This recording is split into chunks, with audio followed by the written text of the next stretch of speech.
there are lots of aspirants for RBI grade B जो ये अभी तैयारी शुरू कर रहे हैं या 1 महीना पहले ही शुरू किया है या फिर 3 महीने पहले शुरू किया था बट अच्छे से नहीं पढ़ रहे थे, अब अच्छे से पढ़ना है।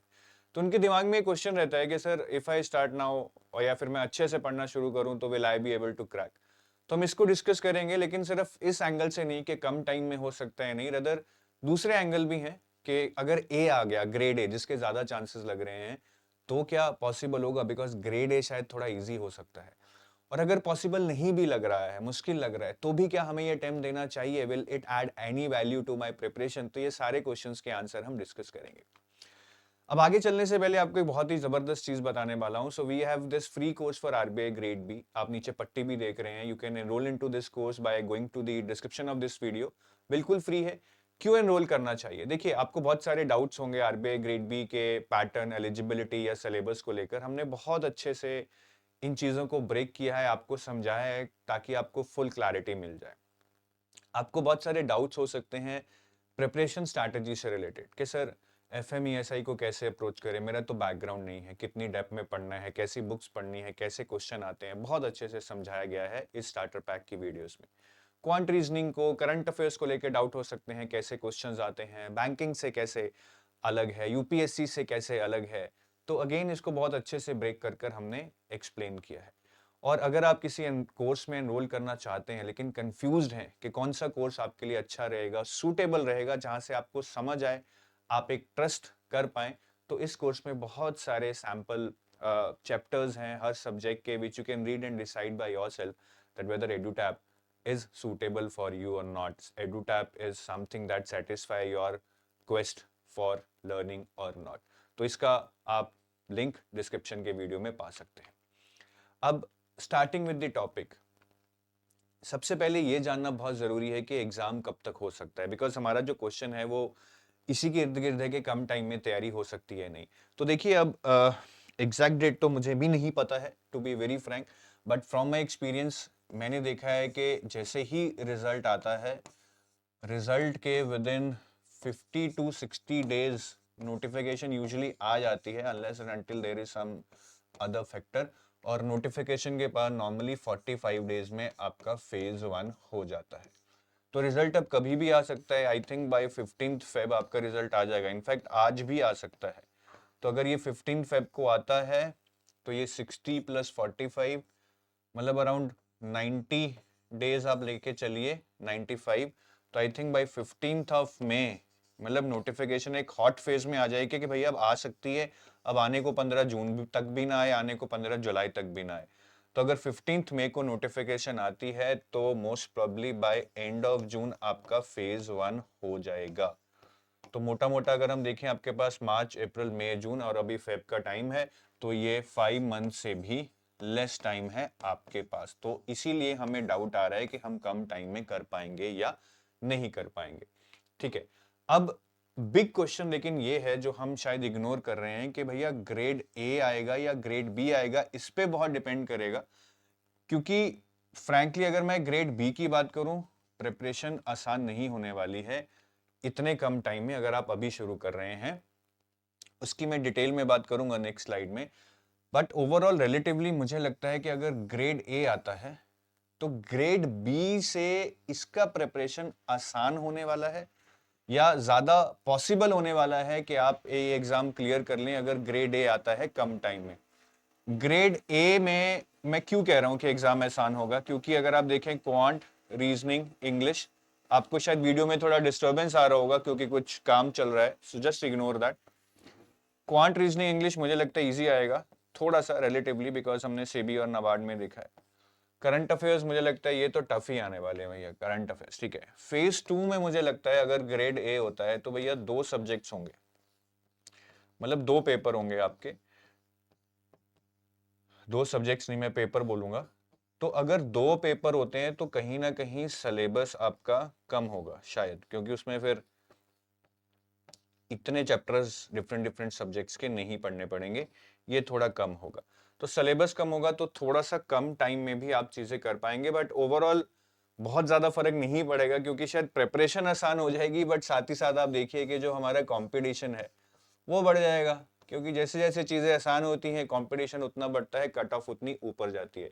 बट ओवरऑल ग्रेड ए आया ग्रेड बी की जगह पर, तो कम टाइम में प्रिपरेशन ज्यादा फिजिबल है as compare to grade B.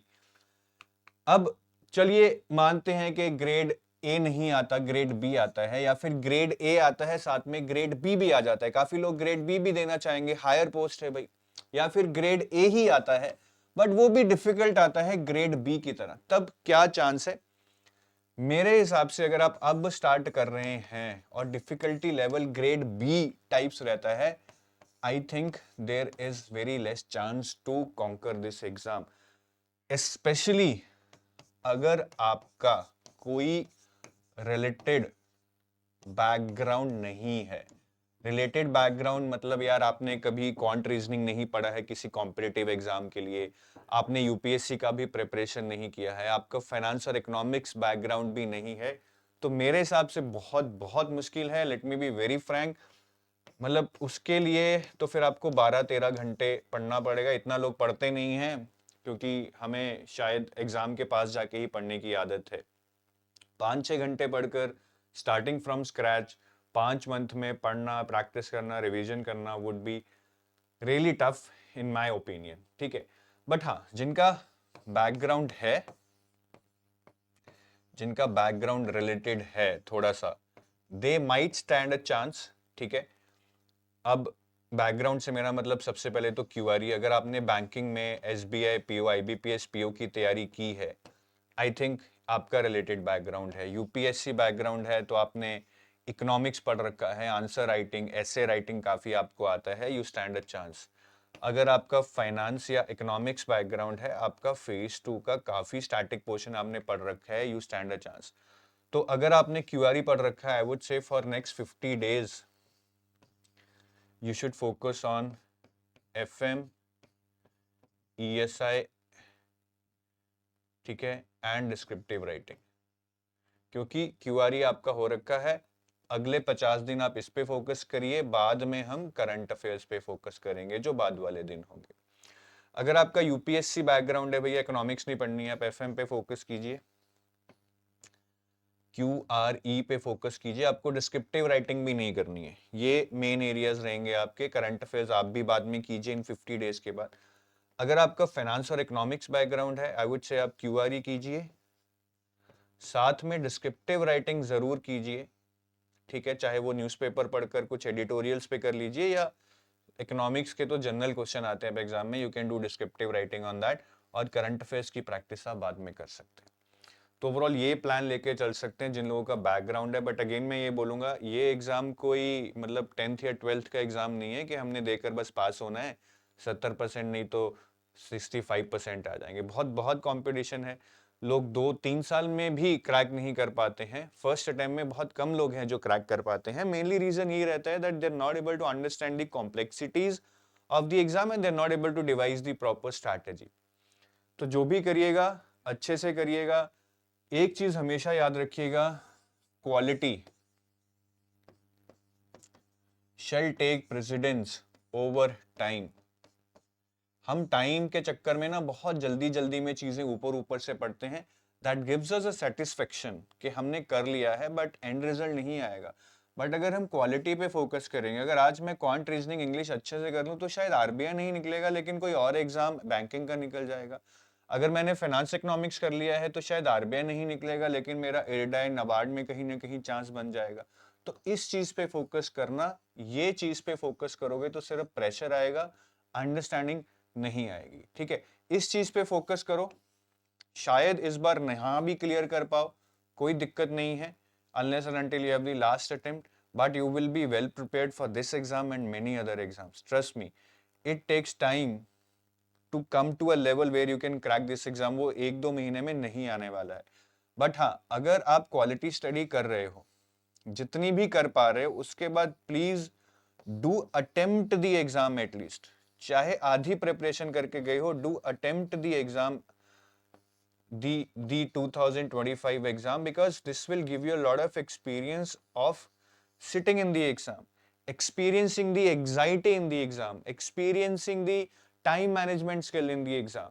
जो वो फीलिंग है ना वो आपको अंदर से बहुत स्ट्रांग बनाएगी एंड यू विल नो कि यार सिर्फ पढ़ाई से नहीं होने वाले और बहुत सारी चीजें हैं, स्किल्स हैं, इमोशनल स्किल्स हैं, इमोशनल कोशेंट है, माइंड मैनेजमेंट है जो मुझे सीखना पड़ेगा। और ये चीजें एग्जाम हॉल में बैठ के ही रियलाइज होती हैं। घर पे बैठ के तो किताबें पढ़ रहे हैं, लगता है कि आ गया है, जब मॉक टेस्ट की बारी आती है तब पता लगता है कि भाई हम कितना एप्लीकेशन कर पा रहे हैं, because there is a lot of pressure at that time. So this is all I wanted to tell you. बाकी जल्दी मत कीजिए, आराम से कीजिए। Start your preparation whenever you are ready, whenever you decide that now I can give my 100%. It's not a time pass thing. It's a thing which is going to build your career and that will take a lot of effort from your side. ठीक है? And जाते जाते I'll also like to tell you about our courses. So बहुत सारे लोग courses में enrol करते रहते हैं, चाहे नेक्स्ट ईयर के लिए, चाहे इस साल के लिए। सो अगर आप हमारे कोर्सेज में एनरोल करने की सोच रहे हैं, मैं आपको बताना चाहूँगा। सो आप हमारी वेबसाइट पे जा सकते हैं edutap.in पे, ठीक है? वहाँ पे जाकर under the courses menu you can select RBI grade B और वहाँ पे you will find a gold course for RBI and a silver course for RBI. Gold course is for phase 1 plus 2 plus interview. Silver course is for phase 2 plus interview. मतलब silver course में आपको phase 1 मतलब कि quant, reasoning, English, phase 1 mock test ये नहीं मिलेंगे, ये सिर्फ आपको गोल्ड में मिलेंगे। बट जो फेज 1 के करंट अफेयर्स हैं वो सिल्वर कोर्स में भी मिलेंगे, बिकॉज फेज 1 के current affairs are same to phase 2। So with that I take your leave. Have a nice day. Courses को एनरोल करने का लिंक डिस्क्रिप्शन में दिया गया है। Wish you best of luck for your preparation. Bye bye.